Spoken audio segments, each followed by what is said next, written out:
Welcome to episode 28 of the movie Lighthouse, shining a light through the fog of film. Did you like our Christmas music? That was so good, so Christmassy. Oh. We only get to play it once a year. Oh. Well, we should for the best, petition. We should petition somebody about that. Maybe do it in the summer. Yeah. How are we all? I'm very well. You right? Yeah, good. Thanks, mate. How are you? Very good. I see, Laurie, you've got your Christmas decorations up. Well, I thought the Lighthouse deserved a little bit of a zhuzhin for the Christmas fair. I think it works. The gayness of it. It's a gay time of year. It's a beautifully gay That's time what of they year. say. I particularly like your bell. Yeah, I like my bell. It needs a polish. It's good. It's like a old school shimmery foil bell. Well, Yeah, that's I like it. the foil I do get a lot decoration. of stick actually for my Christmas. What's it called? Style in decoration. Is it a I style? suppose you'd call it very 70s, right? It is quite 70s. Yeah, Yeah. it's our childhood, isn't it? Yeah. Yeah, that's it. And what's on your Santas? That says Santa stop here. Yeah. Very good. Above the photo Just for of a not bit. your entire family. Yeah. So it's 1957 this month. Oh, hold on.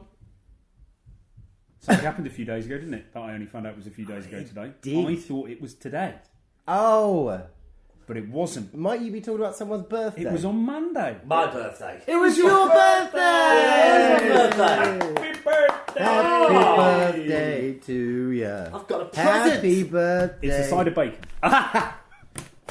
How exciting. Thank you very much, Wyndham. It's from both of us. Thank you very much, Wyndham and Laurie. He's rustling for a effect. Here we go. It's a t-shirt. Have you already got it? No.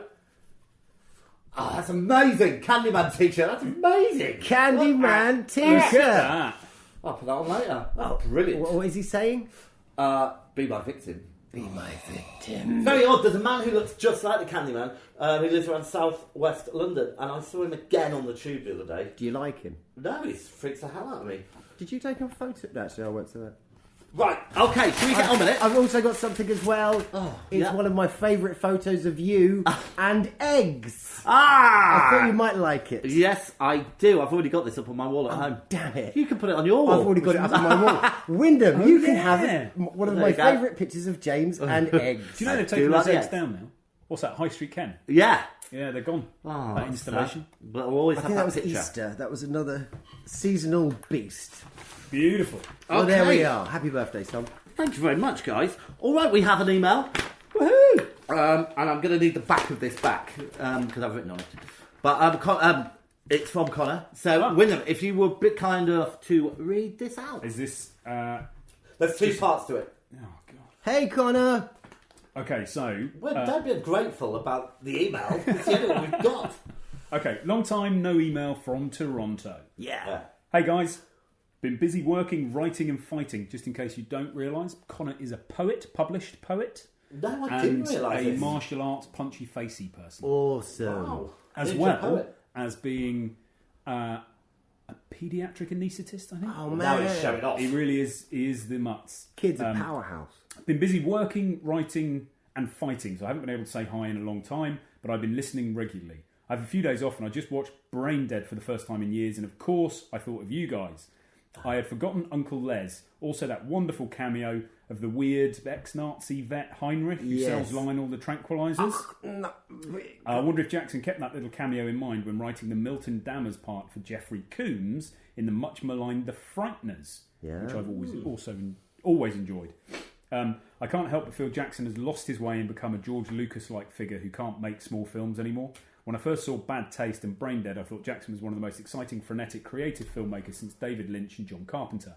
Yeah, he's made shitloads of money and stuff, but I bet he still dreams of lawnmowers, blood and farting guts. I just finished purchasing a few fun movies for our Christmas stockings, and in the ball of the heel this year is Candyman, Phantasm, all 5 movies remastered and Absolutely collected. Phantasm. RoboCop trilogy, Connor.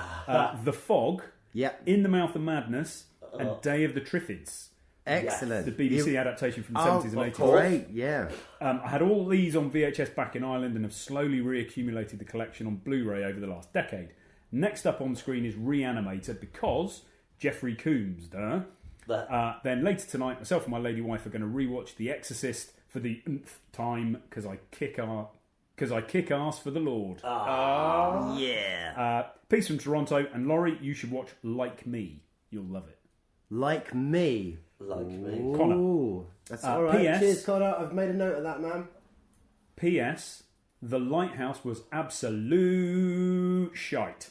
I was so disappointed because I loved The Witch, and I can't be sure, but I think Midsommar might have been tossed too. Yeah. Maybe too early to tell. Bye! And there's another page. I like Midsommar. Oh. I liked it, and I'm definitely going to check out The Lighthouse. I still haven't seen it ridiculously. Have either of you two checked it yet?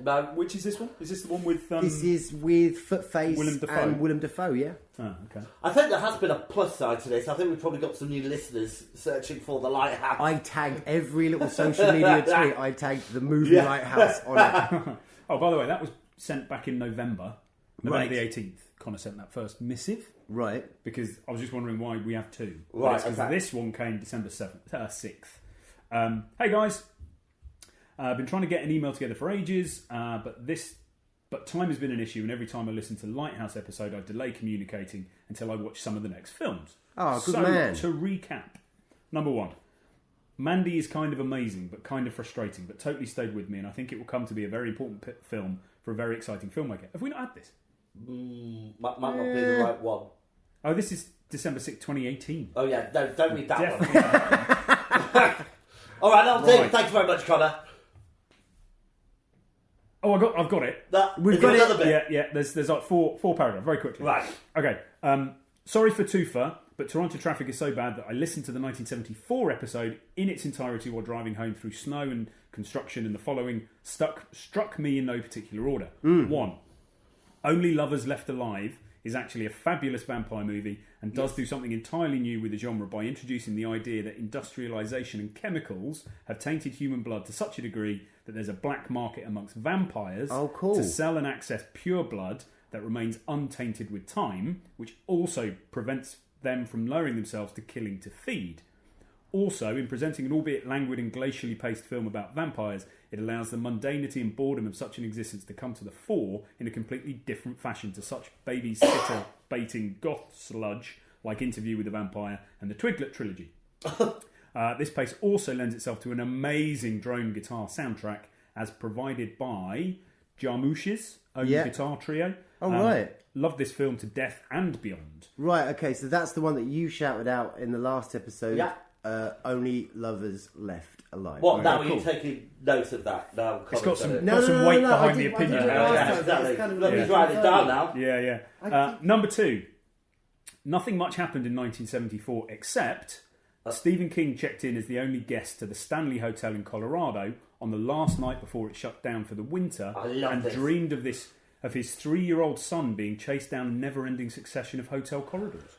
Is that true? Well, apparently so. I don't know. No, Well, we've got a credible doubting. contributor. Yeah. Wow, so he checked into a hotel Yeah. and was scared for his 3-year-old son. That's great. Amazing. Number 3. I'm pretty sure the rules of robotics were created by Isaac Asimov. I think that's true. What did we say? What did I say? You What said did you say? Philip K. Dick. Yeah. Oh, yeah, I did, yeah.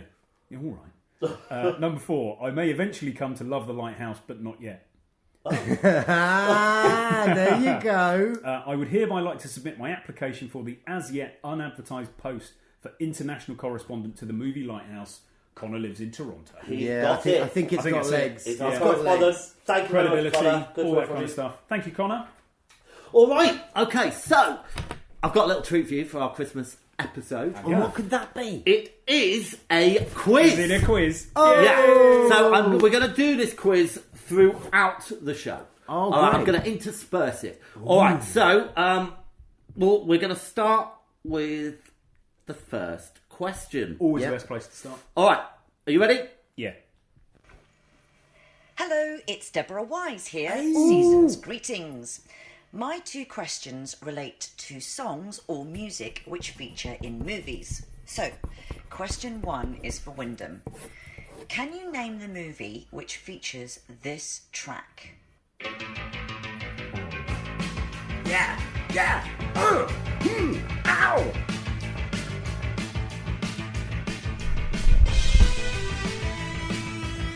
That's enough. Because there's going to say something. No. I have done all these questions.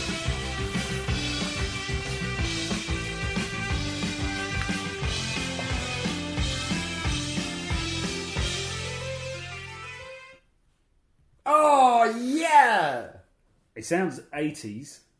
Yep. Is it one we've watched? Nope. Oh, hold on, you can't ask different things. I can totally steal this point. No, you can't. What? No, you can't. I don't know. No point stealing allowed.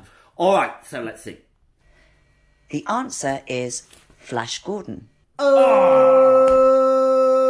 about that. Right. Alive. So, That's annoying. It is annoying. just bear with me. Right, here we go. Like the Beatles. And question 2. Question 2 is for Laurie. Hey. Can you name the movie which features this song?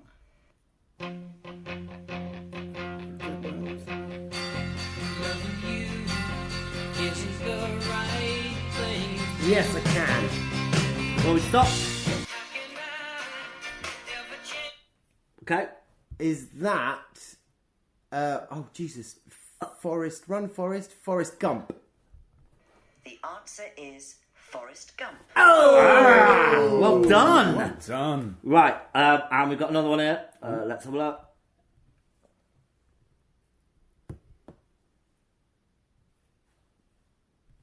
Extra bonus points for the name of the song and the band. That's for you, Wyndham. Some of the song you just heard. Yes, I appreciate that. Sordid band. It is. You can go your own way. No, not Laurie's question. Your question. I should have done this right after yours. Queen, Yeah. Flash. Well, you get 1 point. It's Queen, and let's just see what it's called. Gordon's alive. He is. Go Your Own Way by Fleetwood Mac. Oh, fuck. Well, it's hard because that I were didn't, two I great didn't ask questions. for bonus questions. Yeah, well, exactly. Well, don't all worry right, about the so we'll bonus. scratch that. Yeah. Right, so you were both on 1 point each. Well done. Excellent. That Right, was handy. It was. so shall we have a bit of news? Yeah, go for it.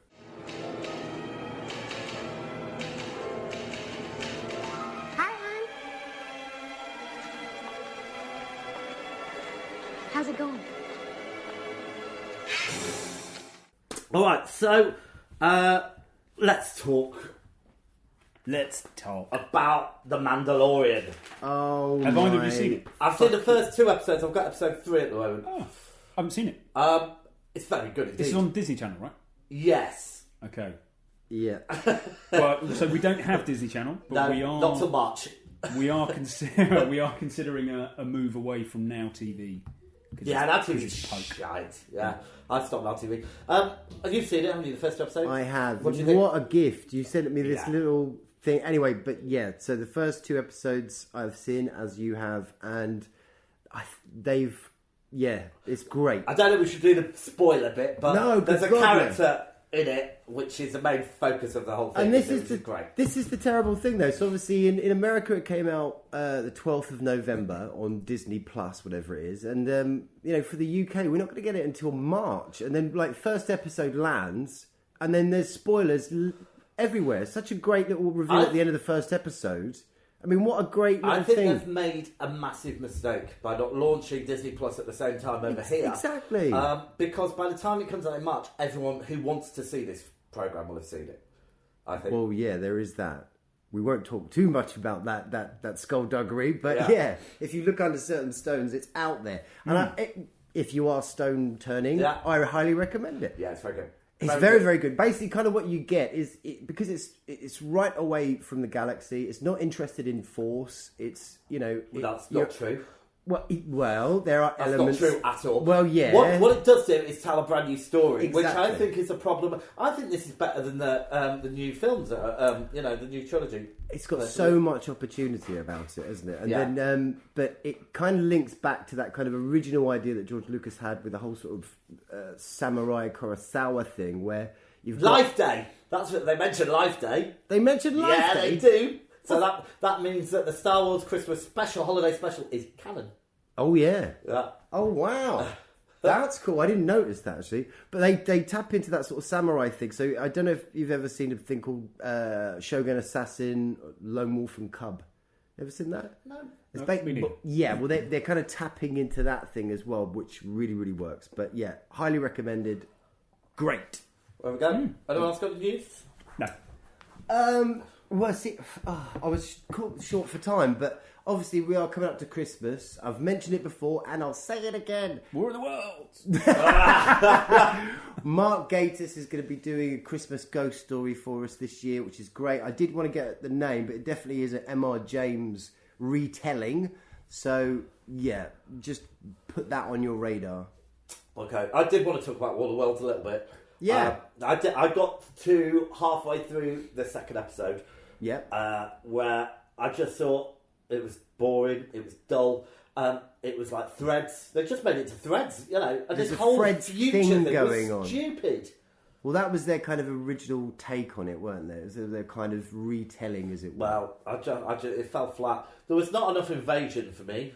Yeah. What do you think? Do you watch it all? I've seen the first 2 episodes. There's one left to go for me.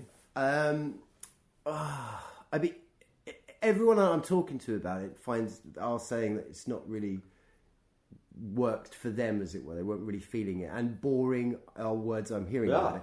However, I quite like it. I just sit back, get comfy, and I'm following it through. It seems Spall normally puts in a really good turn, but this turn is very much... Spall? Yeah. Rafe Spall. Rafe Spall. Yeah, he's just his face. He just keeps pulling a face. Is the majority of his acting. And it's all very Victorian for the Victorian sake. I quite like... Yeah, but they should have just done... If they were going to set it in the Victorian era, they should have just done a faithful adaptation of the book, really. That would have been great, and we still haven't seen that. Someone still hasn't made it yet. They're not going to make it again, are they? Not for a while. Because it really did go down very well. But his Dark Materials, wow! Yeah. Now they are good. kicking ass with that. I mean, the acting's a bit over the top.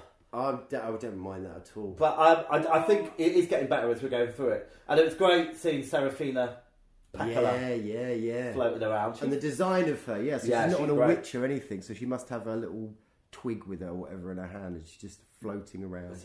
I noticed her fashion, though.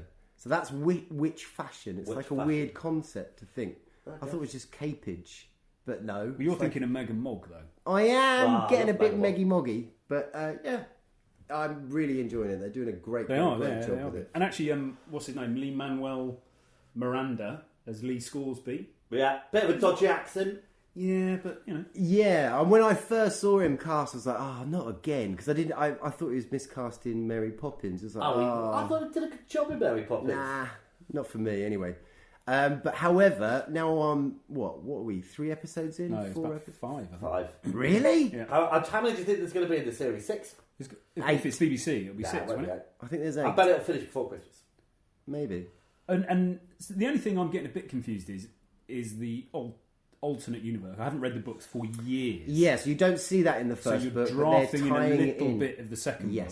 Yeah, because you don't meet Will until The Subtle Knife, which is the second book. Yeah. But we're already seeing Will. We're having that in the world, aren't we? Yeah, it's good though. And I thought he was very good, and his mother, actually. Yes. Yeah, very convincing performances there. And the girl is out of the Wolverine movie, isn't he? Yeah. Isn't she? Oh my God, is she the little... She's the little Wolverine. In Logan? We talked about that last my month. goodness face. Yeah, I'm sure we said that last Well, I wasn't listening. Any more news? I don't think so. There's obviously loads of news out there, but I haven't got any. Yes, there is. Just go onto any news site and find some news. Yeah, go on. Well, all right. The only other news is we're rapidly approaching a general election, so this could well be the last podcast we ever do. As the world catches the world. Anyway, Jesus. moving on. All right, so you ready for your next questions? Yeah, why not? Are these ones I know the answers to? Well, I don't know. Probably not. Probably not. They're not if they're about film. Hello, it's Chicken for Sandra here. You may remember me from such movie Lighthouse classics, Bohemian Rhapsody review, and last year's Christmas podcast. Yeah. Now, I'm taking this up to a highbrow level, which is I have found 2 questions from my 1989 #1 yearbook. And in there, they've got the biggest, toughest film quiz ever. And I've chosen 2 questions to put towards Laurie and Wyndham. So, here we go. Question number 1 is for Wyndham, which is, please can you name me 3 Mickey Rourke films? And just a reminder, this is from 1989. Does that matter? Yeah, you can't name after 89. He wouldn't have, Iron Man, you're not allowed. Iron Man 2, sorry. Mickey Rourke. What a beautiful, gorgeous specimen he was. I'm so tempted to cheat. You're not allowed to cheat. Oh, Don't no. look at the pigeon. No. Don't look at the All pigeon. right, let's He knows see it. what she says. Oh, can I do Okay, so the answers you could have given, or 9.5 have given, weeks? which I'm sure you Rumblefish. have, are 9.5 weeks, Rumblefish, Angel Heart, Angel Heart. Fly, Prayer for the Dying, and Dinah. Well done. You're welcome. You get a point for that. Well done. Is there a bonus? Right, no, there's no other bonuses. I didn't ask Great. for bonuses. It messed Great. up my whole list. Great. Right, thank you for doing that. Right, okay, question 4. Okay, question number 2 for Laurie.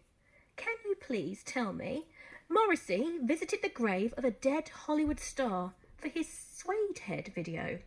Whose resting place was it? Oh my goodness me. Charlie Chaplin. Charlie Chaplin, let's see if you're right. And the answer is James Dean. Oh, of course Let's be it done. Happy was. Christmas and Happy New Year. Or Thanks, whichever one Chicken it is. Sandra. Merry New Year, Happy Christmas. All the best for 2020, everyone. See you on the other side. See you soon. Bye. Yay! Thank go. you, Chicken for Sandra. Well, I knew Wyndham's one. Did you know my one? Yeah. Oh. All right, in the B. Shall I start? Yeah, you start. Go for it. All right, so mine's a series that... Yeah. It's good though. It's been on the... this series was made probably about 10 years ago, and it's on BBC iPlayer, and it's just one series, 6 episodes, and it's called Summer Heights High. Have either of you seen it? Oh my god, yeah, Chris Lilly. Yeah. It's fantastic. I love it. Season 1. There's only one season. Oh yeah, because he did like He Naughty did like Boys spin or off. something. So it's a mockumentary set in an Australian high school, and it follows 3 characters, which Chris Lilly plays each of them. They're And amazing. One of them's called Jonah, who's a really difficult kid, and punch you, sir, and all this It's kind of Maori, stuff. So isn't he? Yeah, I'm an islander, they call it, don't they? So he's just like a real troublemaker in the school. And then there's another character, Mr. G, who's a really camp drama teacher, who writes a musical. A girl has an ecstasy overdose and dies at the school, and the next day he comes up with his next musical, which is about Annabelle, who was a daddy slut who took an ecstasy pill, which is brilliant. And then a girl called Jamie or something, who's like a really posh girl. It's brilliant. It's very, very funny. It is very, very funny. Yeah, so I highly recommend it. Yes. Summer Heights High, right? Summer Heights High. That's the BBC it. iPlayer. And where did you sit? On the iPlayer. Well done. Yeah. Well, now, I've been a bit cracked because I've been running around like a loony. Like I say, my current career is busyness.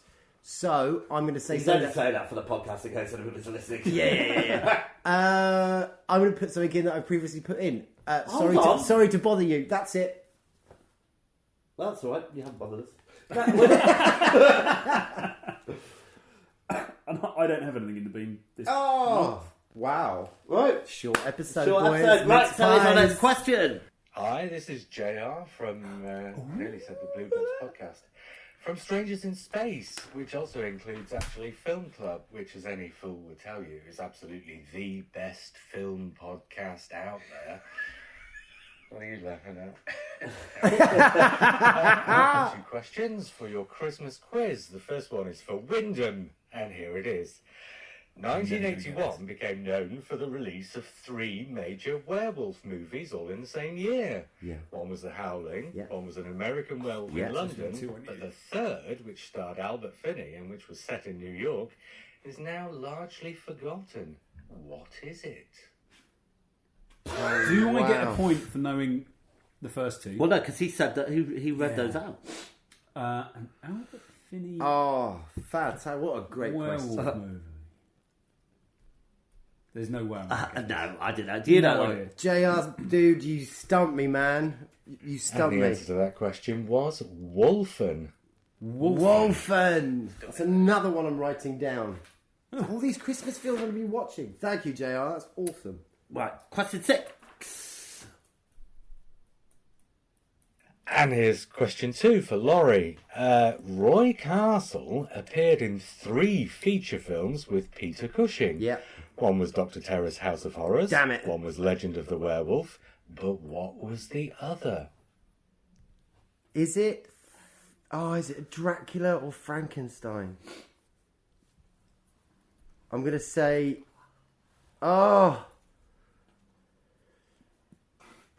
shit. Right, I'm going to say... I'm wrong! Damn it, I'm wrong! Dracula, something prefect. I don't know what the No, other... you're wrong. And the answer to Laurie's question is, of course, Doctor Who and the Daleks.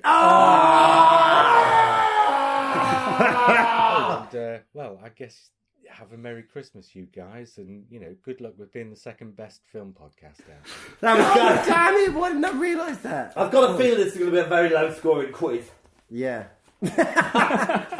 All right, I love those guys. We are on the rocks.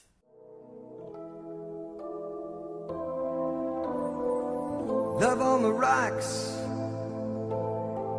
ain't no surprise.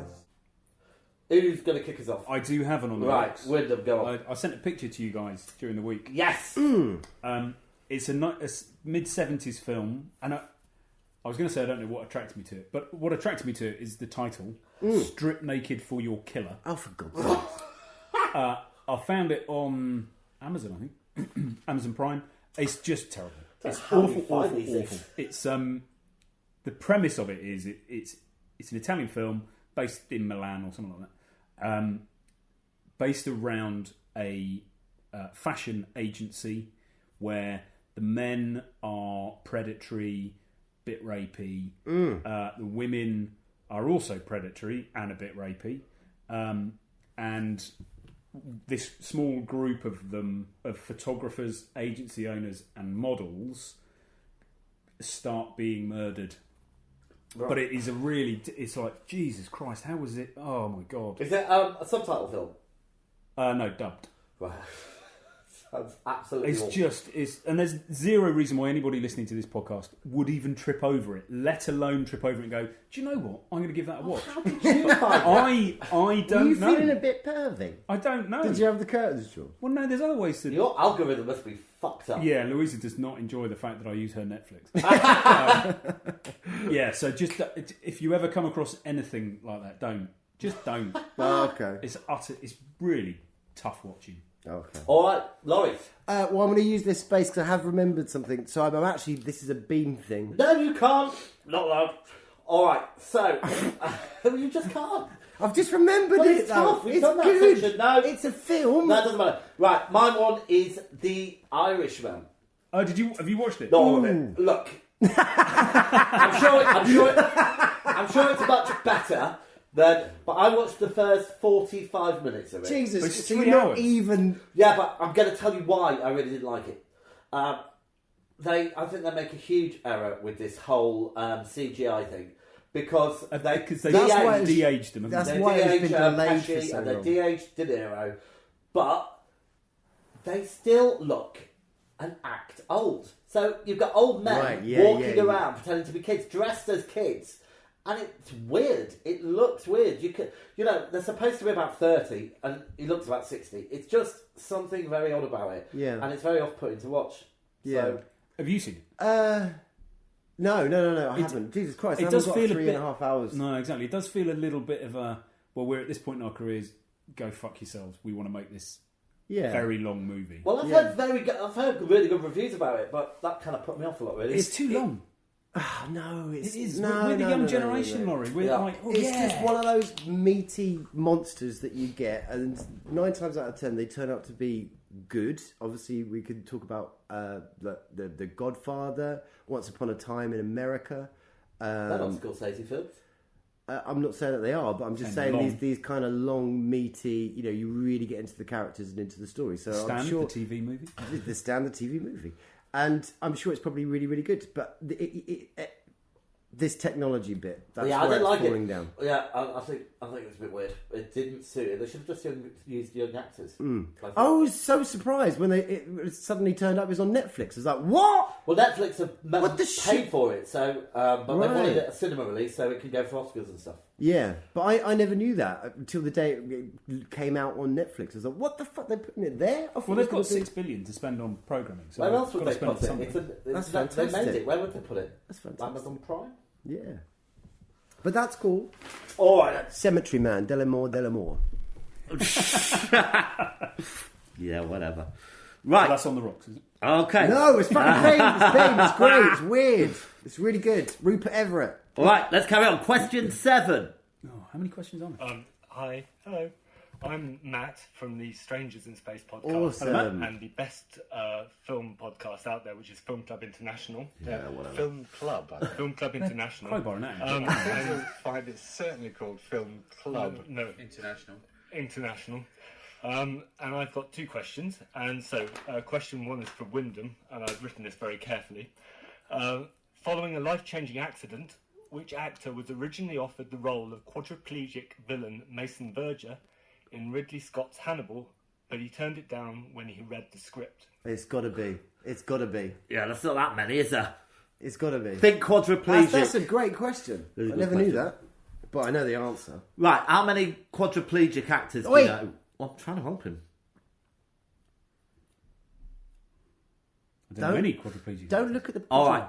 Okay, Laurie, do you want to guess? Christopher Reeves. Oh, And the answer is Christopher Reeve. you said Christopher Reeves. Yeah, So I can't give you the point. No, you get a point. Well done, Laurie. All right. I was watching him actually yesterday in Superman 3, and he's great. What a great man. I'm so glad you didn't say he was Bless moving his- around and he looked fine. Yeah. He also appeared in Smallville. He did. Yeah. Oh, did he? Yeah. Poor fella. Bless his heart. quickly we And forget. the second question for Laurie: which film, the plot of which involves the corrupt buying up of the public transport system in LA, is rumoured to be based partially on Cloverleaf, the unmade third film in Robert Towne's Jake Gittes series? And I suppose we should say what the first 2 films in that The series first 2 are Chinatown and the 2 Jakes. Oh, blimey, you guys are going heavy on me. I've never seen the 2 Jakes, actually. The third one, we're buying up. We were actually saying in travel text during system. the week that they know a lot more about film, certainly than I did. Oh yeah. They actually know what they're talking really about, do and know they're stuff. being really cruel. Yeah. And had about 9 plugs for their show. Shit faces. Oh man. I know I should know this when you All say right. it. Should we just Go play? on. And the answer is. And the answer is... Oh, I thought you were going to. Oh, I'll say it if you And want. the answer is Who Who Framed Framed Roger Roger Rabbit? Rabbit? Wow! Happy Christmas. There we go. Wow! See? All right. Shitheads. So, Yeah, go on. 1957. 1957. Yeah, look out the window.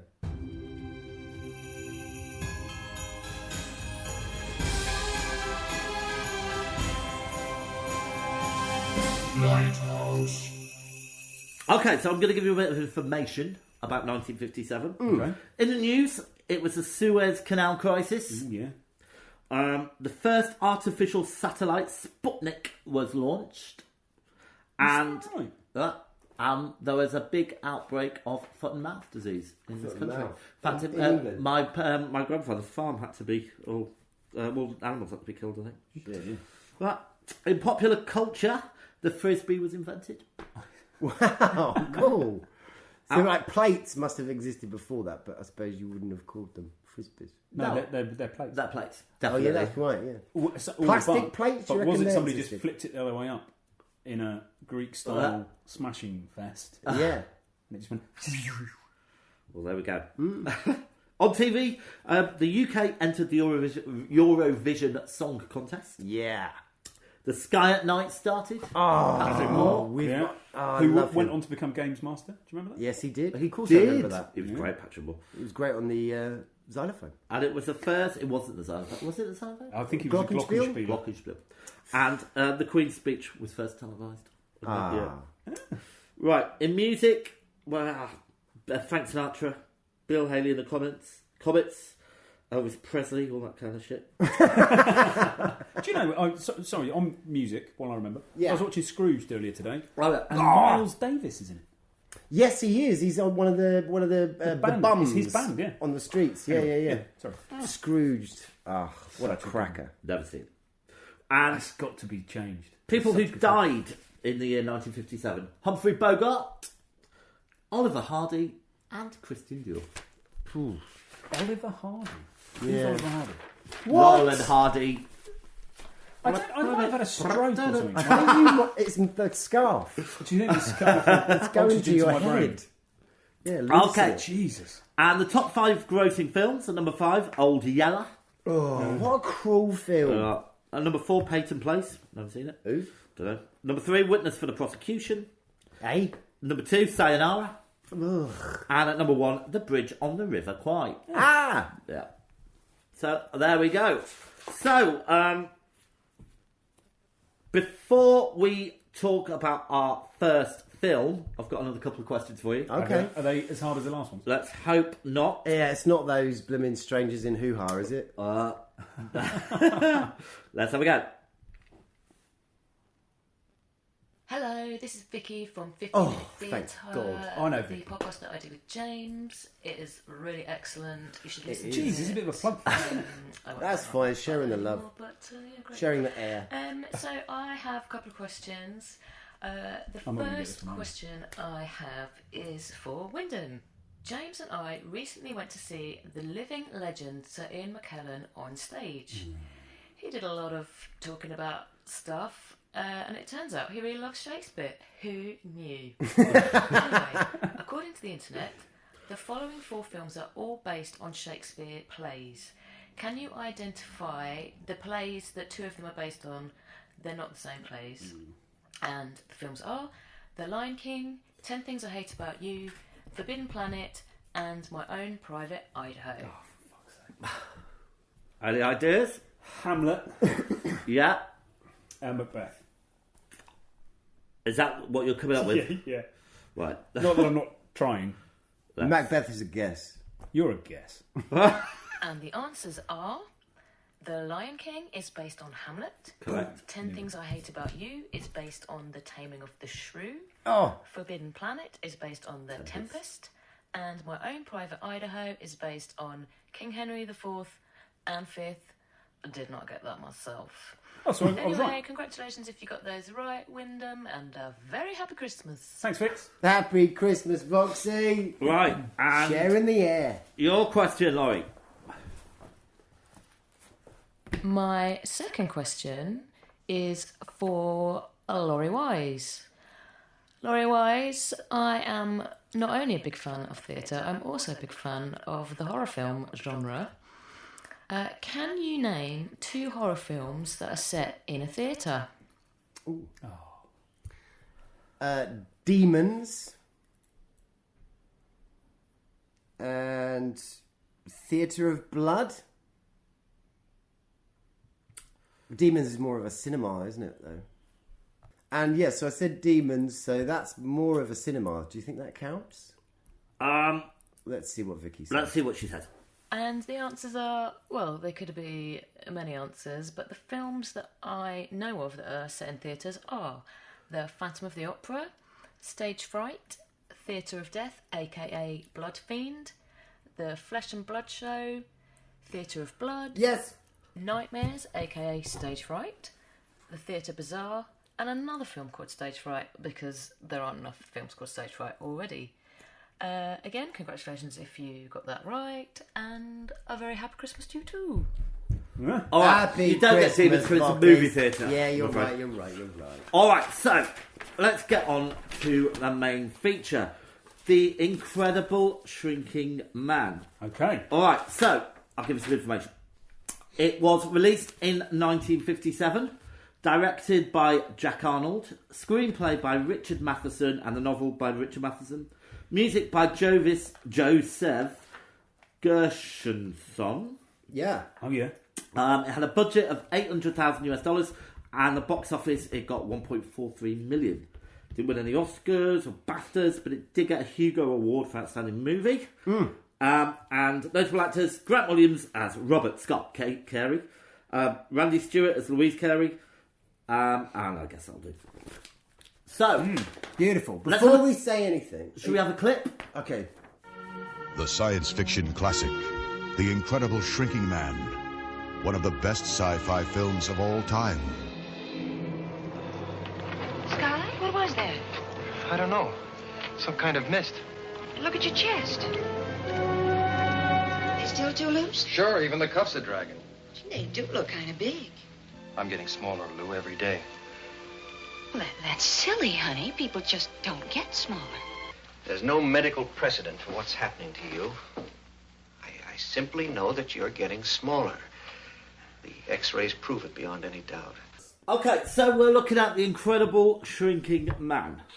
So, before we get into it, Laurie, would you be kind enough to give us a synopsis? And I'm adding a new rule now. Yeah. I'm going to set a timer. You have a minute. Okay.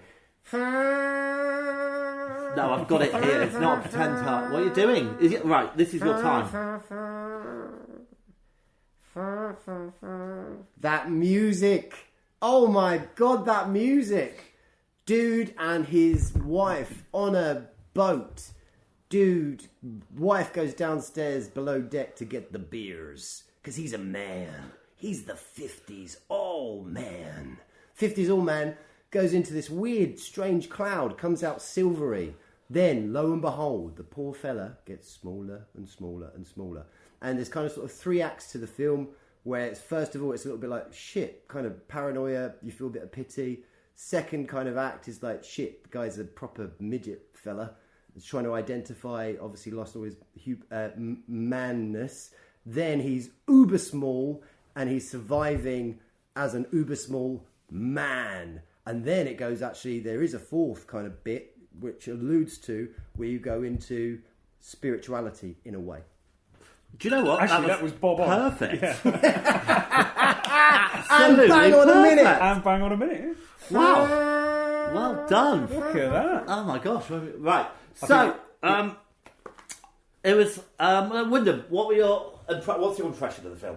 So I don't have any history with this film. First time I saw it was yesterday. Right.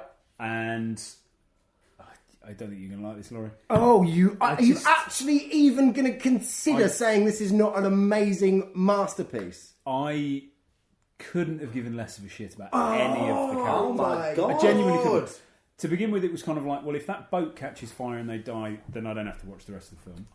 Then when, God, that was the first minute. then when he starts shrinking and you think, actually, when the cat gets him, if the cat just actually got him, that would have been great.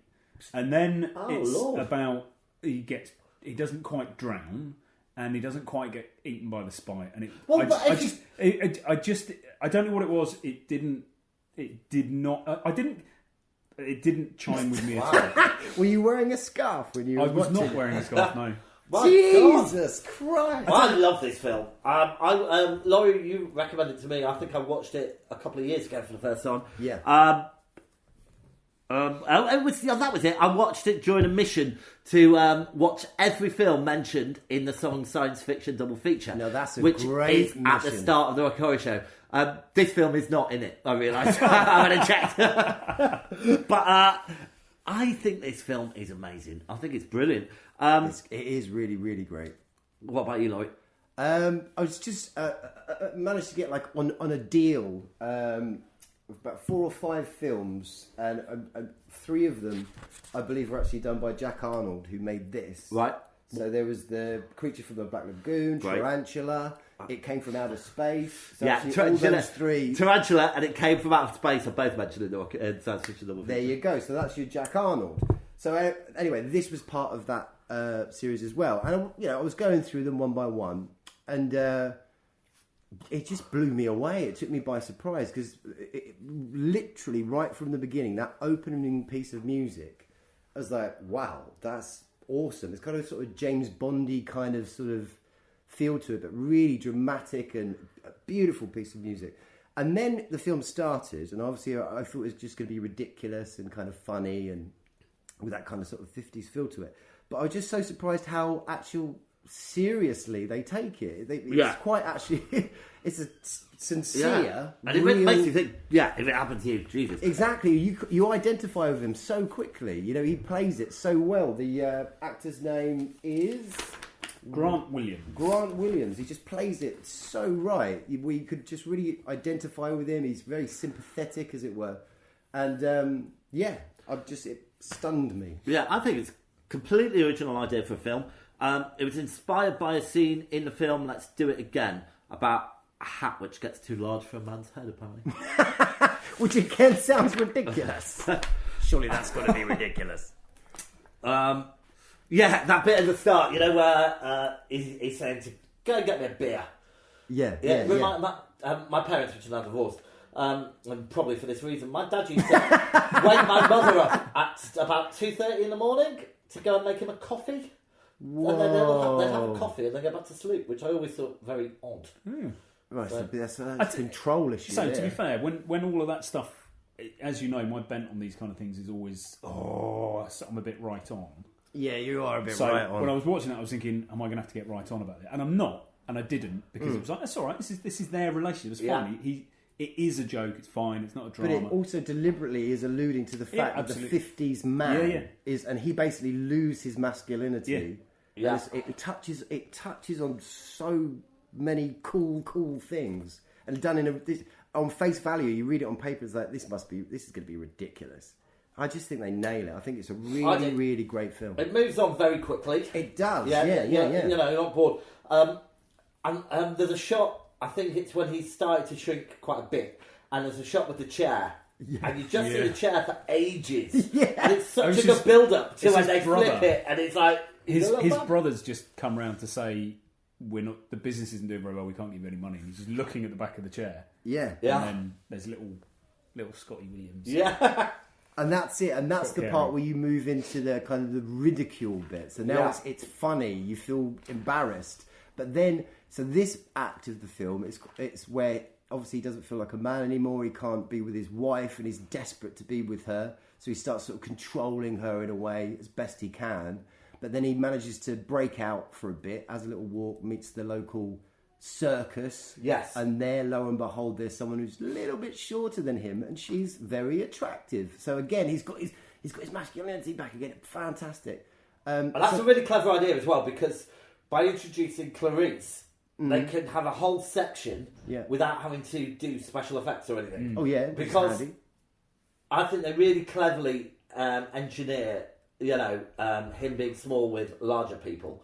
For the time, 1957. The effects that they use in this is fantastic. They use loads of different techniques. Clarice, then suddenly they don't have to worry about having the same person every shot for another section. Yeah, but what it makes you start thinking of is about how we identify as people to each other. Can you love someone that's 20 foot tall or vice versa? That just can't happen. And anyway, this is happening with him now. He's got that opportunity. But again, it also makes you start thinking about, obviously shorter people, dwarfs, stuff like that, how they feel in society. How different, how awkward, how they can't fully, properly, sincerely connect with someone, might be taller and stuff. Is that hard? Is that a challenge? I don't know. But it does explore that kind of bit, doesn't it? Yeah. And then, unfortunately, he meets her again for like the third time, whatever it is, and she used to be a little bit shorter than him. Now she's a little bit taller. So then you quite quickly, like you say, there's no sort of flab on this film. And then you go to the next part. It turns up he's in a Wendy house. He's in a little doll's house. Yeah. That's it. Yeah. Yeah. Okay. So let's talk a little bit about the effects. Because the effects are brilliant. I thought the mist at the start looked great. Yeah. And a mastery of editing up here. I just think, there's very few shots that didn't work. And if you think about the 1957 being able to do the overdub and all that kind of stuff, it just works very well. Yeah. So the different sort of techniques they use, there's tons, but you've obviously got that split screen effect. You've got the foreground and background, obviously, like the Peter Jackson stuff that he did with Lord of the Rings, where you've got someone really close in the foreground, someone in the background, but you've got that illusion when they've got the eye contact. And obviously the scenery that's all around it. in scale. And the scenery, and I think that's important. The scenery was all, and the props were all to scale. Yeah, So, usually with things like that, they're not quite the right size and stuff like that, but I thought they all seemed very convincing. Do you remember near the end where he's super small, he's down in the cellar, and there's a drip coming down from the kind of watering can bit? Condoms. Yes, that's it. So obviously there's this, and it always baffled me how they managed to get that drip coming down next to the actor, because it looks like a full-on frickin' drop. And it was the director remembered when he was a kid, one of his mates or something was playing around with this condom full of water and went, actually, maybe that would work, because nothing was working at the time. And it was like 100 condoms was basically on the bill. So the production, like, the fat cat's like, what the hell? There's going on here? On the bill here, there's 100 condoms. And then Jack Arnold was like, yeah, we had a party. I also like the way that they introduced the cat. I thought it was very subtle. You saw the cat 2 or 3 times, and even though I knew what was coming up, it was so slowly brought into the story. That cat is actually going to become a predator, big time. Yeah, I like that very much. Yeah, beautiful. And we've done a few films recently with cat attack acting. Have we? Well, yeah. So we had Reanimator, which is pretty special. Then we had, what was the other one? There was another cat acting. Oh, what was the other one? No. Oh, shit. Anyway, and this one. So this is the best out of the 3 that we've covered. No, I'm more focused on the cat than the rest of it. But yeah, no, it's fine. All I was going to say is that I don't think cats attack like that. Not initially. They play, they bat, and they don't use their claws to begin with. They kind of knock about and but it was really looking for cat food. They just put cat food that was really there. what bothered me most was the inaccurate. Yeah. The cat's acting though, you can't argue with it. It's quite a famous cat. It was in cat. Breakfast in Tiffany's. That was cat. it? Yeah, that's the same cat. He gets about a bit. Okay. What happened to the cat? I think it was just left, didn't it? I think maybe when his wife came back and she thought that the cat had eaten her husband, she might have kicked it. Now I do have an issue with that. You'd think that his wife would have searched the house a bit more thoroughly. She's just like, he's been eaten by the cat. Okay, never mind. Didn't even go downstairs to check in the cellar. And she moved out in like 2 days as well, didn't she? Yeah. I'm done. Yeah, actually, that must have been a big relief for her, really. The kind of relief that you don't feel comfortable saying. Yeah. Mm-hmm. But all of that kind of... When he originally starts losing weight and the doctors confirm, actually, you are losing height, and he says, okay, essentially he says, I release you from your wedding vows. You married Scott Carey, who was 6'1", and he was this. He was that. He's obsessed with height, isn't he? Really is. And she went, no, it's fine. Deep down inside, she must have been there going, I'm quite glad he got me. Yeah, but that's why I'm not looking in the fucking cellar. Again, just think about it. And then I'm back in this fucking mess again. But just think about it though. We're talking about a film where there's a scene where a woman is convinced the cat has eaten her husband. Yeah, that's mental. But how do they play it? Dead straight. Dead straight. Yeah. She is genuinely heartbroken, crying, and you're with her all the way. Yeah, because the cat's eating her husband. I really wanted the cat to have eaten her husband. Well, it would have been a very short film. Yeah. And you wouldn't have that great survival man against tarantula. Yeah. Now, as you said, Laurie, there's 3 kind of acts to it, and the 3rd act is all in the cellar, and it becomes like a battle of survival, a battle of wills, isn't it? Yeah. But his resourcewulness. He's a man. He can think. If he gets the pin, and he can think. But did he forget how a mousetrap works? He seemed quite surprised when the trap was sprung. Cheese, when he's trying to pull it off. Why didn't he poke it off with one of the many hundreds of random nails lying around the place? I thought it was quite terrifying when the spider is on top of the matchbox. Yeah. I'm quite convincing. No, win. Well, terrifying's going a bit far, isn't it? Well, I put myself back in 1957. Yeah, I didn't. But it's that so we're still in the cellar, right? But yeah. It's that whole he needs food. So he's done the cheese bit. Unfortunately, he dropped it down the drain. Straight down the drain. There it goes. Bollocks. But there's some cake But you know, the it's tastiest looking cake. Could have been the but it's spider. just on the shelf. But that is a whole. That's like Everest or whatever it is, and he has to figure out how he's going to get to that food to survive. And he mentioned the character says, all of a sudden, this perfect calm comes over him. So he now knows he's got this reason to be, because he's like, there's no one kind of around looking at him anymore. He's got so goddamn small. He's just got to focus on survival and just that calm resolution. So performances, I thought all the performances were pretty strong, really. Completely agree. Clarice, I thought, although she was good, I thought it was slightly miscast. She didn't look like she was on the carnival. Really? No. Wasn't a carny fake, was she? No. But it can happen. Perfect scale. I mean, look at Kylie Minogue. Alright, so music. I thought the incidental music fit perfectly. Take you on the story as well. It's and you're a big fantastic. fan of that start music, aren't you, Lloyd? Yeah. It's absolutely amazing. But again, like, you know, the whole score with the spider, the whole sort of pity kind of lullaby that you get as he's getting a little bit smaller. Yeah. It's just, it's great. It's great. I've got a question. Yeah. Is it a problem when the narrator is the protagonist? Because it either negates the threat, as he must be alive narrating it, exactly, or he's narrating from beyond the grave, which is annoying. Yeah. He's not narrating from beyond the grave. No, but they're the two options you've got. Yeah. He's narrating from the unified Now, we field. know he survives, but they're when you're listening at the start and you know something terrible, you know that he's either not going to die or he's a dead man's voice, which doesn't fit. Yeah, I agree. So I didn't... Because they do... What's the Denzel Washington, John Candy film? Not John Candy, John Goodman. With the kind of devil spirit that moves from person to person. Oh shit! I've never seen that. Oh, right. But it does a similar thing. The narrator is one of the lead characters in it.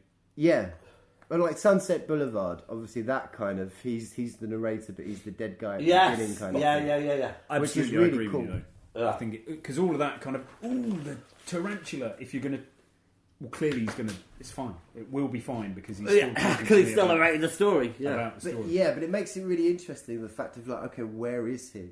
Who is he talking to? You know, it's really great. It's really great. I did have a bit of a problem with the fact that she had a toaster in the dining room, not the kitchen.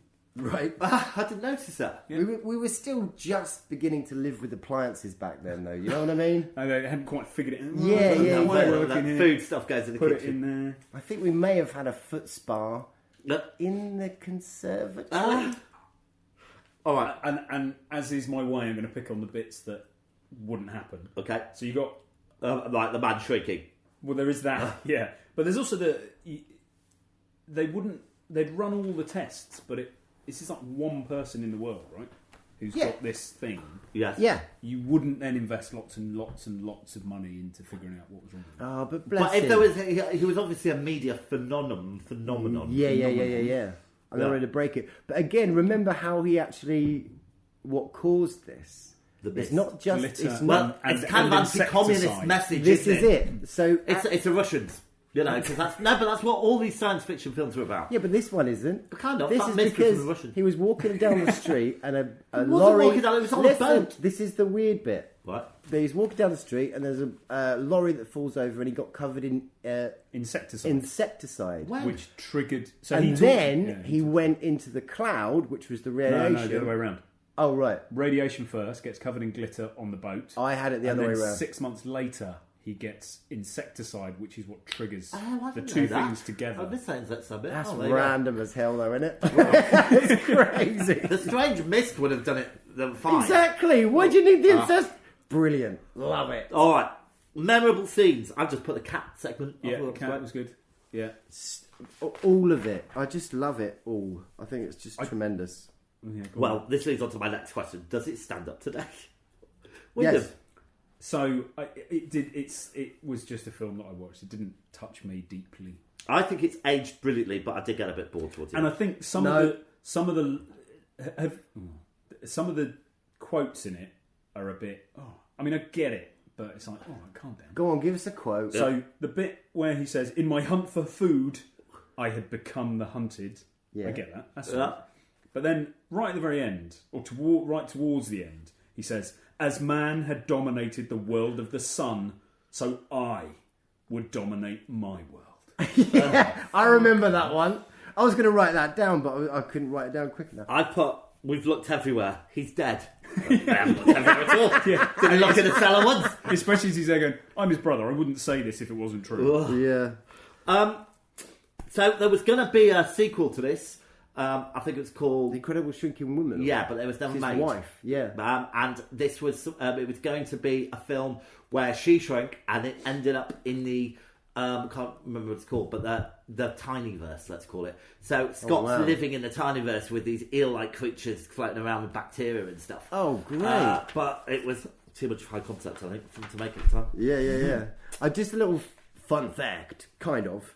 Not fun for Grant Williams, though, but basically on the shoot, it went over budget. It took a lot longer than they planned, simply because all the stunts and stuff they had to do was simple. Well, not necessarily a simple thing, but remember, like, even the match that he strikes, all the stunts and things that he had to do. Bless you. Bless you. He kept getting injured on set. Yeah, it was quite badly. All the time. Oh. So, Paul Grant. Other films or things inspired by it: The Borrowers. I thought it was a bit shit. Downsizing. Not very good. Bought that you thought I was shit. And that's it. All right. So is that it? It's a bit barn door when they come out of the doctors when they said, "Yes, you are losing height." He gives it the whole, "You should leave me," and she goes, "Hey, as long as that wedding ring is on that finger, we're together." She Clunk. knew As that, it drops a second later. But that's it. There's no flab on it. It just keeps moving. And they were very adamant that people don't get shorter. What about amputees? Dear, oh dear. Right, let's score it on that note. All right. So performances: Laurie, 8. 9. 5. Effects: 10. No. Wyndham: 4. 9. 4. Yeah, I'm harsh judging. You're a bell. Plot: Wyndham: Plot: 6. 8. 7. Rewatch factor: Laurie: 8. 7. 0. Dear. Direction: 10. 4. 9. Cinematography: Wyndham: 4. 8. 10. Sound and music: Wyndham: 5. 9. 7. Originality: Laurie: 9. 10. 7. Never been a film like that before. Enjoyability: Since 4. 9. 8. Life-changing past or present: Laurie: 8. 4. 0. Okay, so I've got 82. I've got a lower number than that. 39 I've got. Crikey. He's been practicing.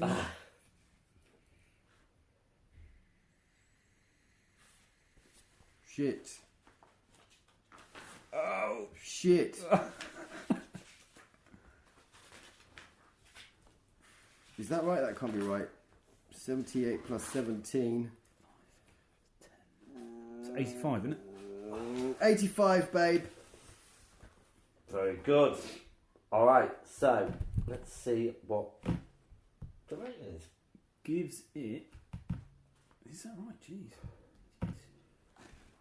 Even again with your attempts to do everything you can to drag this down. Low score, it gets 68.6. 68.6. So that puts it at exactly the same spot as The Omen and Black Sabbath. Great. And that's just below Zombieland but above Threads. So I think that's pretty well spotted, really. Cool. Well done. Okay. Well done, kids. All right, so ready for another couple of questions? Oh, yeah.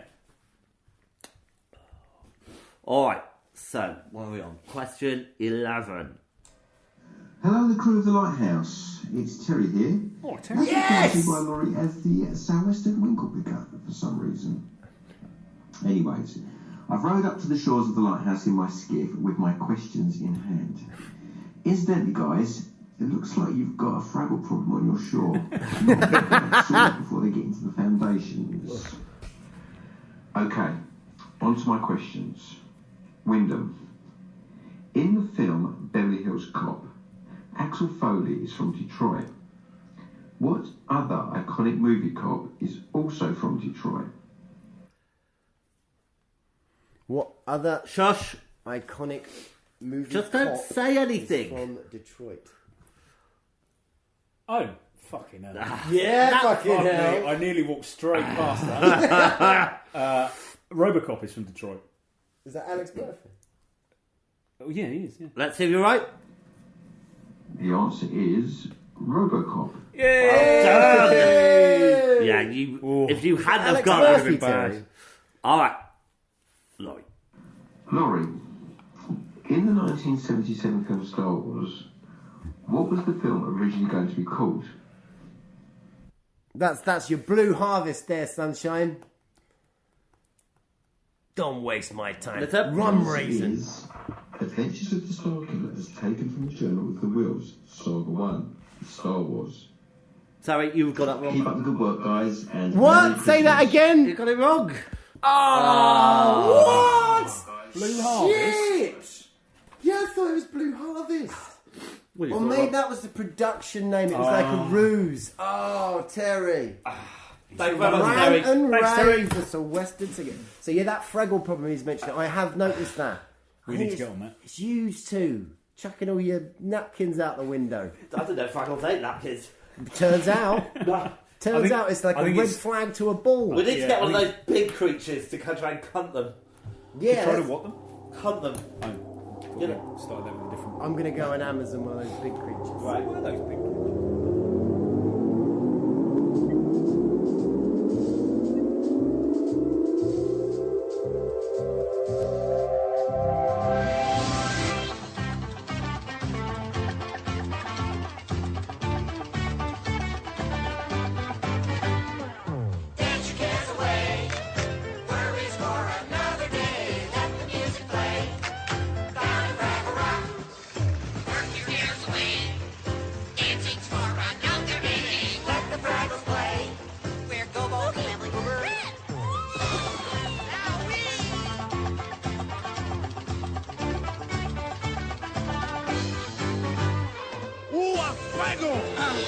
Hey, look, Ma! I got a fuego! Scares away, worries for another day. Let the music play. Down at Fraggle Rock. Down at Fraggle Rock. Down at Fraggle Rock. The... Fraggle. He was a king and his dumb Oh son. yeah, a king, his wife. There was also a talking trash heap. Yeah. The trash heap has spoken. The doozers were the little builders. I quite like the Fraggles, but I always mourned that they weren't the Muppets. There's no need to mourn. Well, Allow them both in your life. Alright, so our next film from 1957 is Night of the Demon. Yes! It has been written since the beginning of time that evil, supernatural creatures exist in a world of darkness. And it is also said, man can call forth these powers of darkness, the demons of hell.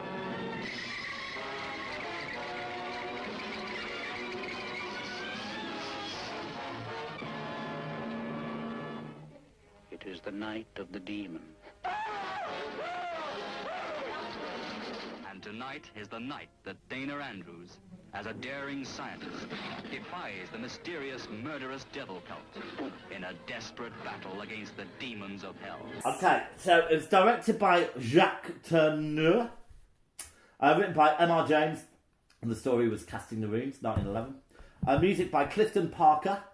It had a budget of 3.7 million. Seriously? Well, I don't think that's right.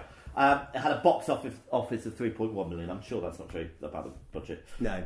Didn't have any sequels and spin-offs. Dana Andrews was a Dr. John Holden. Peggy Cummins as Joanna Harrington. Neil McGuinness as Dr. Julian Carswell. And that'll do, I reckon. Okay. This is the third film with the cat acting in it. Ah! This is the one. Alright, so before we get into it, and I'm going to set my timer again. Laurie, would you like to give us your synopsis? Yeah, so there's an American dude coming to the UK, and he's like a debunker of hokum. You hear? He's a scientist, and one of these people that are going to naturally be debunked by his ass is this dude called Carswell. Well, because he kind of runs a cult, and he's kind of claimed that he can speak to the dead and make things happen on his will. And obviously, this scientist dude is going to jazz him out. Holden is on his radar. And basically one of Holden's co-workers who currently resides in the UK, just before he lands in the UK, his co-worker gets killed under weird circumstances, and you find out that Carswell's claims are correct. He can actually summon demons and hex people's asses, and Holden falls into the same trap. Time's up. Not bad at all, well done. Alright, so, first off, so connections with the other film. Both starts with a narration of return. So this film starts with a narrator. Does it? Yeah. Obviously a theme of 1957 now. I like narration. And Dana Andrews was mentioned in Science Fiction Double Feature, the song. Great. So there we go. And he's got a bit of the Sean Connery about him. He has, isn't he? There's also, in both films, a man who looks very much like David Lynch. There's a man with a newspaper in this one, like the Demon. Can't remember where the other one was, but yeah, both look striking similarities. I'm just going to have to go with you on that one. Yeah. Alright, so first memories. I saw it about 5 years ago, again on Laurie's recommendation, so thank you very much, Laurie. No problem. Win? So, I have no history with this film. Mm-hmm. First time I saw You're not going to do it again, yesterday. are you? Yep. I borrowed a copy from you, Laurie, which was a bit sticky in places. You know, you can find it on the internet as well. Yeah. It was a bit sticky in places. I actually really enjoyed it. Yes! Yeah, I did. I think this had a whole load of stuff that I felt was lacking in Incredible Shrinking Man. But yeah, I enjoyed it. Great. Laurie? About 10 years ago. I just loved it. The quality of the acting, the writing. Again, it's quick, fast-paced. Some really strange, bizarre scenes that you get in it. Wonderful. Just always loved it. Really, really like it. I like this film very much as well. I thought it has a great open. It hooks you with a mystery from the start. Mm-hmm. Is that when Harrington, the British professor, is going to Carswell's house? Yeah. And he basically says, Please. "You were right. I'll retract it. I promise. You know, don't. It's all fine." He goes, "Oh, I'm sorry. It's too late." Yeah. And then as he goes home, pulls into his garage. As he comes out, it's like a mist again, isn't it? Like a smoke comes out of the trees. Huge and he tries to demon. outrun this big fire demon. Now, I think this is a whole problem with the film, unfortunately. What are you about to say? This is a major say? flaw of the film. What is that? Okay. That opening scene, Yeah. where he's killed by the demon, we see the demon. Yeah. Now, if we hadn't have seen that demon, Uh-huh. we would be thinking throughout the film, is it witchcraft or is the man delusional and it's just all a setup? But it kind of negates all of that, and there's no payoff at the end. I mean, they should have just saved it to the end. And we should have seen like winds and all that kind of stuff. But I think giving it away too early was a mistake. I can see your point there. I think that the journey is seeing Dana, the American guy, John Holden, when he comes over, it's seeing his journey because he just refuses to believe. And then we get a number of instances where Carswell, the black magician, as it were, demonstrates very openly. He goes, the first time he raises a storm. Yes. But it's a storm, right? You're going to go, well, that can happen. You go, oh, I didn't think you had typhoons in the UK. We don't. Yep. I did that. Yeah. And then he talks about a demon cat, or a cat embodied by a demon to protect his... But this is what I mean. It would have been more exciting for us to go on that journey together with him thinking it's more and more strange. But we actually know there's a demon coming because we've seen it at the start. Yeah. Yeah, I don't know. I mean, I haven't got enough time to really sort of mull it over. I think get about your it. It's the point. point of the podcast. Mull it. I'm going to go if I disagree, because it would completely change the film in a huge way. No, I think it would. because Carswell's very, very matter of fact. He's not pulling any punches. It's like, what I say, yeah, there you go, I can do this, I can do that. All would have worked. It's quite a rudimentary piece of witchcraft, causing the storm or whatever. But, a little bit stronger than I'd predicted. Yeah, exactly. And he's very, he's very open and very candid with him. You're fucked, mate. Yeah, I've hexed your ass. Yeah, he wasn't clandestine. You're going to die at 10 p.m. on the 28th. On the 28th, you're going to die. It's like a precursor to the Omen, isn't it? In some ways. Yeah, absolutely. Yeah. Some real omen-y stuff to it because even in that first scene where you see the guy get killed by the demon. Is he actually being killed by the demon, or is he being killed by the fact that he's driven into the back of a lamppost, into an electric post thing, and the electricity obviously we know he's been killed by the demon. We've seen the demon. This is the whole point. But yeah, we shouldn't have seen the demon to the end. But that's the thing. But it's like a real life phenomena happening that's killing you, but it's actually the demon, whatever. Making that happen, kind of thing, and that would have been cool, but for the fact that later, when his daughter says he was slashed to pieces, if he'd only been killed by electricity, he would have been burned. Yeah, but he was slashed to pieces. Yeah, but it does enough to make you think of that. But then also it does something else as well with the slashy thing. So it's all in there, so it's fine. I like the fact they used to have desks on aeroplanes. Yeah. Quite impressive. And bigger, comfy seats, and seats that kind of seem to duck down. Yeah, well, not as many people flew back then. No.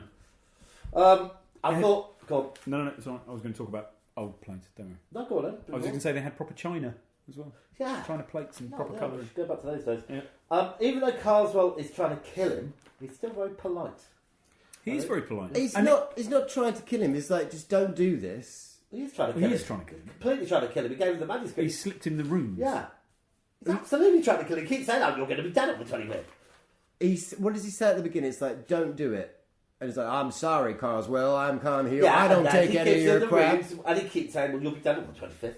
He's like a cup of tea. So that bit, let's go to that bit where he gets hexed. So he goes to the libraries after a specific book, which has been taken out. Yeah. Turns out Carswell's got it. Yeah. So they have a little chat together. And again, Carswell's very candid, very open with him. But for him to be hexed, he has to unknowingly... receive these runes, this enchantment. It doesn't. I don't think it has to be unknowingly received. Yeah, it does. No, it has to be unknowingly. Right, okay. So he slips this piece of paper in, and he picks it up. And the moment the character Holden picks up that piece of paper, the camera work immediately goes in. As he sees Carswell walking out of the room, it's all like this. Oh, it's weird. Yeah, there's a couple of odd effects like that, isn't there? He does it when he goes to the house of the man Hobart, right? And he meets all of his family. Oh, they want to release the body of the killer. Yeah. So they can put him under hypnosis. He goes to his family to get the signature, and then when they see the runes, they go, no one must stand in the way, because they're Carswell followers. Yeah, exactly. But then the vision goes. Carswell fearers, because he's that. Yeah, they believe. Yeah, and they know that it's real. Yeah, because that man was part of Holden, the guy that he goes after. He was part of Holden's sort of debunking, because he's going to do a scientific presentation, as it were, wasn't he? But the man who is supposedly the murderer was a Carswell follower. That's it. Yeah. Done. All right. So let's talk a bit about the acting. I thought it was cringeworthy, really, some of the acting in this. I liked it. I really liked it. I liked it. I mean, it was enjoyable. I thought Carswell's mother was the only real ham. Oh, but no, she's perfect of that era as well. I think she was in Lady Killers. I think that is our same girl. We should really know that, man. There was an awful lot of exposition as well. The scenes are quite short and explaining everything every step of the way. I don't think in a bad way, though. Maybe. The librarian, I thought, gave a very good performance. He really went for it. Yes, librarian was good. I think the real standout one, though, is Carswell's for me. Yeah, but... he's amazing. I mean, he doesn't look evil at all, does he, that man? With the goatee beard. The evil goatee beard. He looks like Scar from Lion King, with the goatee beard. Yeah. When he's dressed up as that clown. Yeah, it's hard to take him seriously when he's dressed as a clown. Oh, no, I think it's terrifying. Do you? I think it's absolutely terrifying, yeah. He's there with the kids. Obviously, he is the magician, you know? Yeah. He has this command of old language and all that stuff. Language actually is kind of a big theme, I suppose, in a way, of this film. But just that fact that he's dressed up as a clown is kind of that magician for the children, taking chocolate, finding chocolate in their ears and stuff. It's something, a very innocent trick. Yeah, I don't think that's black magic. Well, yeah. I think I was just sleight of hand, possibly. Yeah. But yeah, I find him terrifying. There was a bit of brown face going on. Is that what you call it? There was. Yeah, the Indian guy sounded really Welsh. It was a really bad mistake there. I don't know why Was they he did not that. just a Welsh Indian? He looked Indian to me. No, he certainly wasn't. I checked his name, but it's not. Was he Mr. Meek? Yeah. Yeah, no, he was Reginald Beckwith. Was the actor. English as you can get. Oh, okay. Yeah, that was a bit... When he walked in, it was like, what? Yeah, that was bad. Tell you what I did really like about this film. It moved along at a real pace. It went all over the place, didn't it? Yeah, absolutely. Yeah. It kept, one bit they're in the library, the next bit that house, and it just seemed to keep moving. Oh, locations. Yeah. Yeah, I didn't mind that. I quite like that. No, I liked it. I said that. Oh, I thought you said you didn't like it. What about the seance? When he goes to the seance thing. And they sing that song. Please, can you play that song? Cherry Pie. Very well. Cherry ripe, ripe, ripe, full of fair ones. We must all sing the spirits like it. Cherry ripe, ripe, ripe, ripe, full of fair ones. Followed by cherry ripe, ripe. He's going off. Oh, the name that tune bit. Play Cherry Pie. Okay. Oh, listen to that. Cherry But Pie. that goes to your Cherry point. Ripe. Cherry Ripe. That goes to your point that in most of these films, the seance is a sham, obviously, because they are. But as the audience, we know it's not. Even though it's really low rent, kind of low key. We know, this guy actually is connected to the afterlife because he is channeling the now dead Harrington. Yeah, exactly. And 20 points for what he says. Who says? There's a famous song by a famous, awesome, gorgeous woman. And there's a little soundbite that he says, "It's in the trees." I have no idea what you're talking about. It's Kate Bush, isn't it? I don't know. I'm not putting that in. What? That song. I don't know what you're talking about. It's Kate Bush song. It's in the trees. Is it called Hounds of... Oh, God's sake. Anyway, carry on talking. I thought the effects with the footsteps and the succubus, that ball of energy looked really good. I quite like the effects in this, actually. Yeah. And even, so the runes, once you've realised you have them, they kind of are possessed. They want to burn and themselves. They want to burn themselves to destroy the evidence. But the bit when... I'll tell you, just on that bit, that was frustrating. When it floated to the fire and got caught, and they were just looking at it. Yeah, It's go like, and get it. Yeah. He's just standing on the there. fire guard. But equally, then when it goes disappearing off down the train, Yes. really simple. It's obviously on a fishing line. Yeah, and then when it and comes you off the actually train, you clearly can see it when it comes off the train. Yeah. But I just thought, actually, I think that works brilliantly. Yeah. It was a great really ending. nice. A brilliant ending to the film. Superb ending. It's Hounds of Love, Kate Bush. It's in the trees.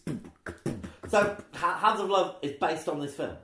What? It's just got a massive soundbite from this film. So is that all she did, Kate Bush? Watch something and then write a song about it? Yeah, I think that's what she did. Right, okay. It was her approach to stuff. Music. I thought it was quite overpowering at the start. Very melodramatic. Yeah. Found dead. Dun, dun, dun! Great, that's all you need.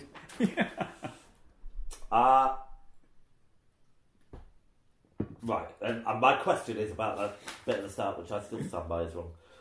Okay, anyone got anything else about it they want to talk about? You've got some beautiful shots of Clapham Junction in there. But it was Old Clayham, isn't it? Oh, did they slightly... Yeah, Clayham. Well, it's definitely Clapham Junction, because I recognise it. Yeah. The layout of it. Aww. The sort of bringing around, the hypnotising of Hobart. Yes. You know that bit. So we're now at the scientific sort of presentation, as it were. Yeah. The debunking. And it goes all a little bit Noel Edmonds, doesn't it? Yeah, Because it's a bit, he proper wigs out, jumps out the Yeah, window. immediately. Yeah. Well, first off, when he wakes up, he dives into the crowd. Yeah. And then when he sees the runes, he loses it, and he dies out the window. They should have planned it a bit better, I reckon. But what else I want to cover? I think that's probably it. Really? I did quite like it. Right, memorable scenes. Yeah, I put singing at the seance. In fact, the whole seance. Yeah. I love that whole thing. Cherry there's also ripe, the bit- man. Cherry And the ripe. finale. I thought the whole last bit was And the great. bit where he breaks into Carswell's house in the middle of the night. Yes. And he creeps in, and as he comes down the stairs, this hand goes to the top of the banisters. He Yeah, goes, yeah. "Ooh." Yeah. And then when he gets to the bottom, but it No pans one's back there, and there's yeah. no one there. And then he gets to the bottom. That's Carswell. And he goes again. No, it looked like his mum. No, it's Carswell. But it was like, oh. Because he's messing with his mind. He Yeah, can but- be invisible. Carswell's standing right there. He's Yeah. right there. Yeah, but you can't see him. Yeah, Because he's it was- under his hex. Yeah. Brilliant. It is absolutely brilliant. Does it stand up today? I said no, but it's a lot of fun. What? Does it stand up today as a film? It massively stands up to date as a film. Do you think so? Wyndham? I think it probably does. Really? Yeah. There we go. It was released in the US, which is a slightly different cut of this film. It was called The Curse of the Demon, which is probably a little bit more literal to actually really what happens in the film rather than Night of the Demon. And it was double billed with The Revenge of Frankenstein. So there you go, a little bit of a thing. Right, memorable line. Go on. No, we were just talking about. You were talking about cat acting. Yeah, Nice bit of cat acting in this. exactly. Cat turning into a panther type thing. Yeah, and he's, And then back, yeah. he's flapping it around. So Yeah. it's slightly akin to Yeah. Reanimator, Yeah, it was- but better Yeah. than Reanimator. All right, memorable lines. Carlsberg, if you only knew. I do know. Snakes and ladders. On an English game, you wouldn't know it. And I always rather enjoyed going down the snakes. it's that. That's what he says. Yeah. That's a better line. I always had you as a competitive man, or no, did not like to lose. I don't. Yeah. That's it. It was a lot of fun. I enjoyed it. And just the bit at the end when He has to give him back. Holden gets ruined, gets hexed in the library. Yeah. And then essentially the film is him going on a journey where he believes actually shit. He needs to sort this out. This is real, yeah. The premise being that you can pass the hex on, a little bit like in Thinner. Yes. You can pass the hex on, but the person receiving it can't know that's what's happening. So he then is in a position where he's going, I've got to get this back to Carswell. Yeah. How do I do it? Exactly. And then Carswell's gets totally onto a clued train, up. Yeah. That was great. And he's just trying to find these little ways. Would you like a cigarette? Oh, no. He's just backing off. I'm not going to take anything. Yeah. Until the end when they go, well, here's your bag. Yeah. Oh, yeah. Don't forget your coat. Oh, yeah, sorry. Oh, balls. Dun, dun, blah. 10 o'clock. It was great. Great All right, film. let's score it. Performances. Wyndham. Performances 6. 9. 5. Effects, Laurie. 8. 6. A plot. 9. 6. 9. Rewatch factor. Wyndham. 2. 9. 8. Direction. Wyndham. 6. 9. 7. Cinematography. Laurie. 8. 7. 5. Sound of music. 6. 5. 7. Originality. Wyndham. 6. 7. 9. Enjoyability. Laurie. 9. 9. 6. And life-changing past or present. 2. 0. Laurie. 7. Right, so I have a score of 68. Okay. I have a score of 48.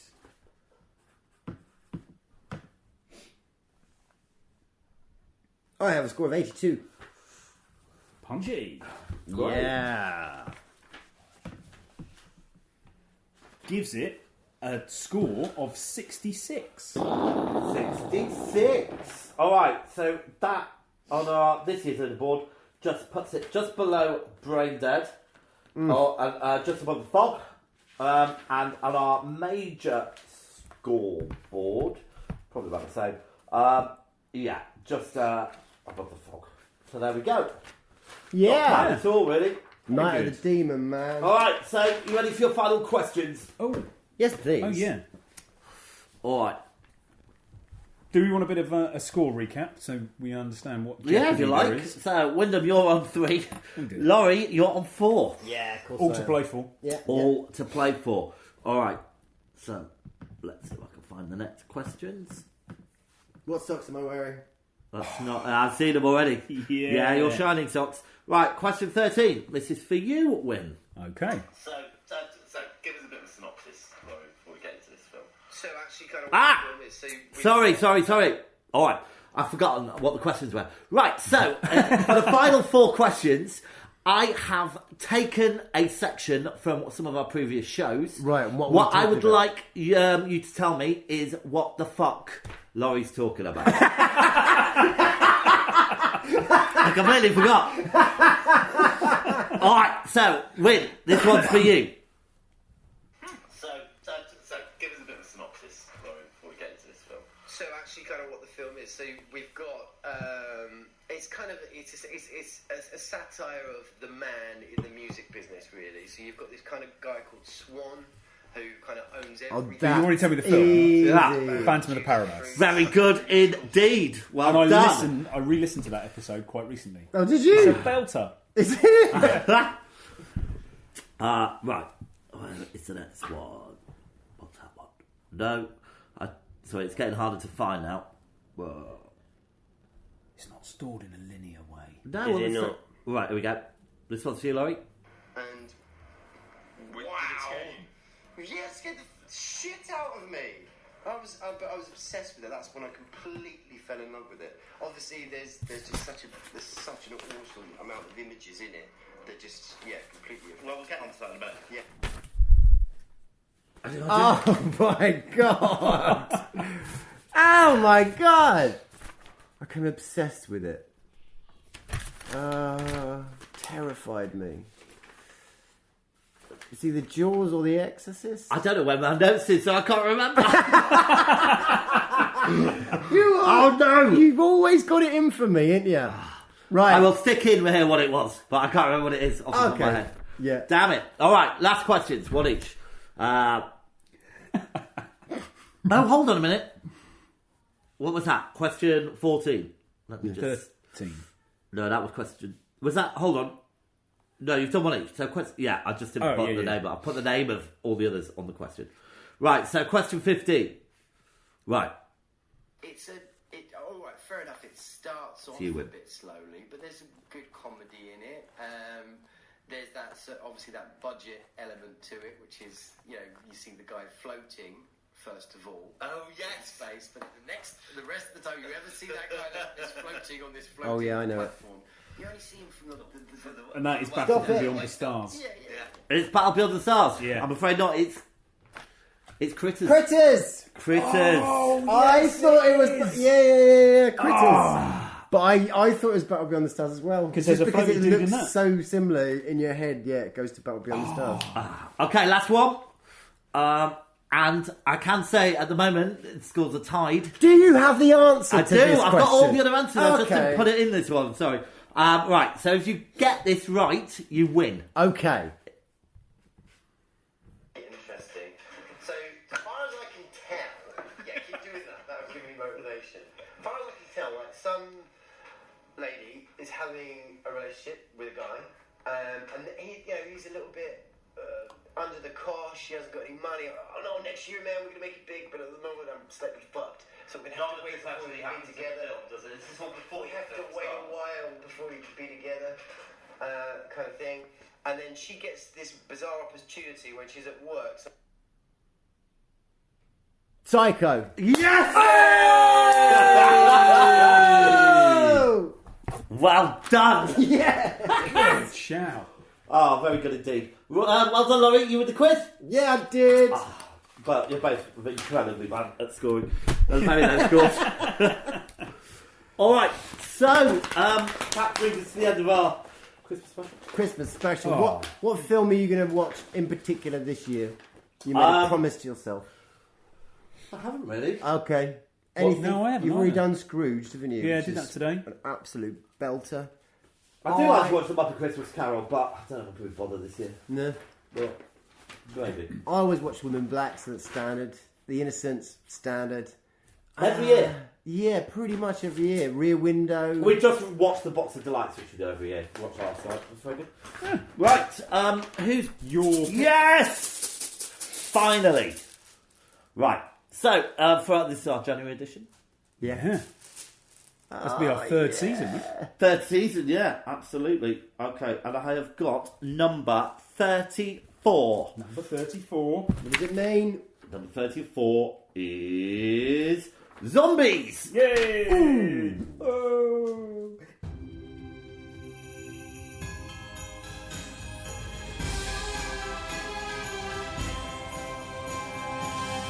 Lighthouse.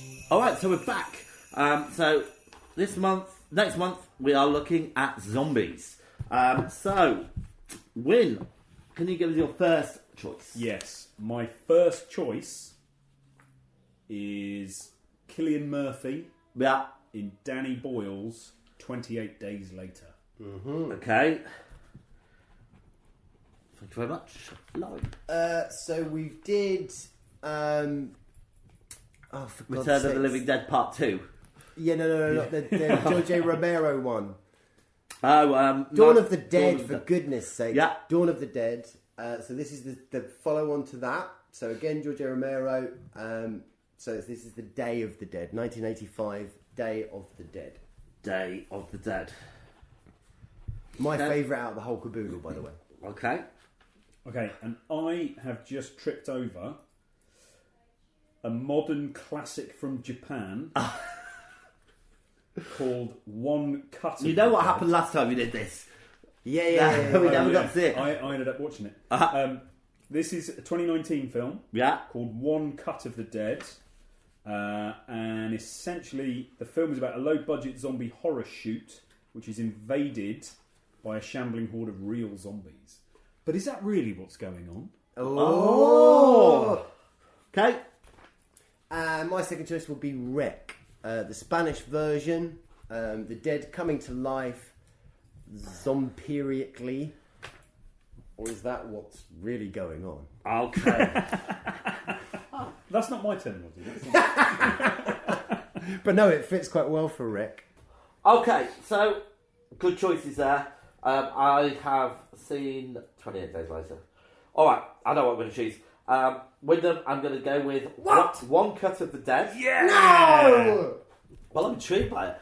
And I am going to go for Wreck. Because I like that film as well. Good man. Yeah, it's a good film. Yay. So, that'll kick us off for 2020. And considering how hard it was to find Hiroko, the goblin, do you want to pick a backup in case we can't find the Japanese one? No, because, well... No, Dead's really good, it's really good. I think no. Let's just stick with what we get, because I'll end up doing it as well. And you know what? I've had enough of Romero for a bit. We seemed like we only just done it recently. One? About 9 months ago. Was it really? Jesus. Yeah. Anyway, that's it. So, have a Merry Christmas, everybody. Merry Christmas, everybody. Merry Christmas, people. And hopefully we will catch up with you again in 2020. I hope everybody gets a lovely lump of coal in their stocking. Yeah. Don't be like that. Oh, that's good luck. news. Don't be... Oh, is it good news? That's how you heat your house. I'm going to give... Laurie, I'm going to give you some runes. You won't know about it. For fuck's sake. See you later. See you later, bye.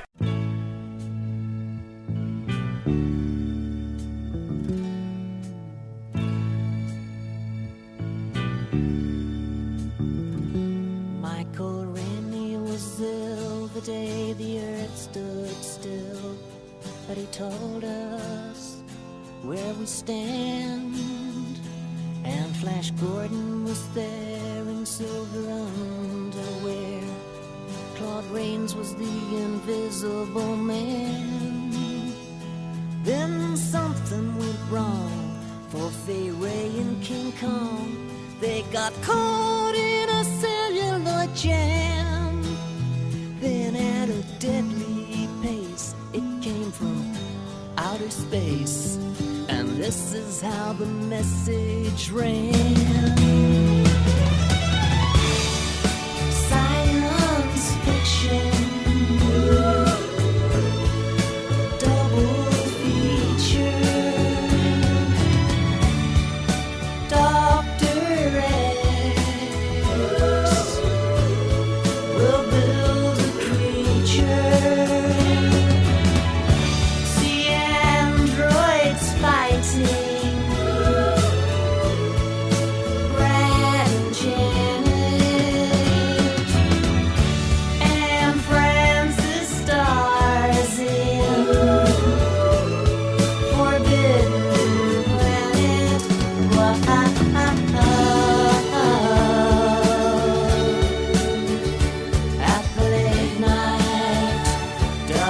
feature picture show.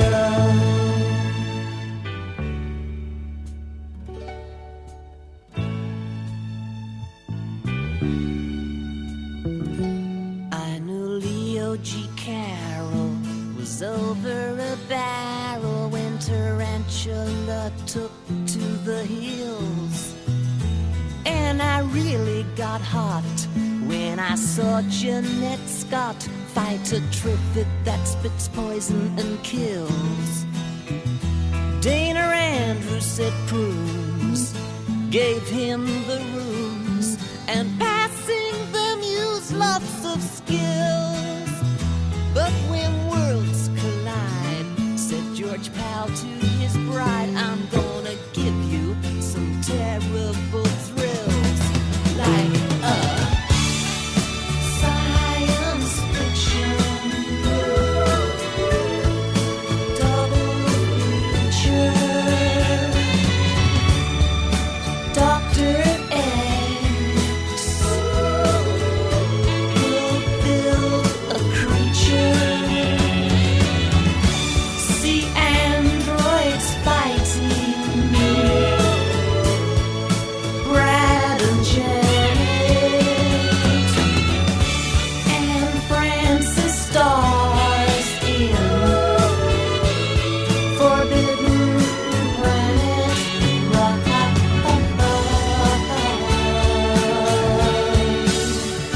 At the late night double feature picture show, I wanna go.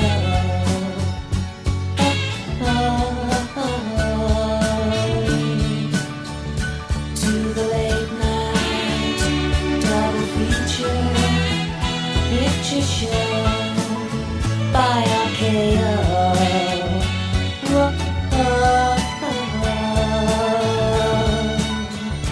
To the late night double feature picture show in the back row.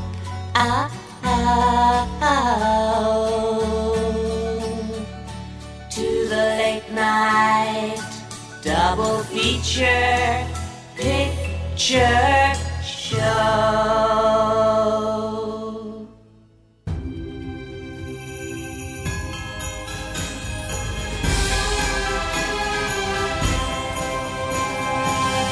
Lighthouse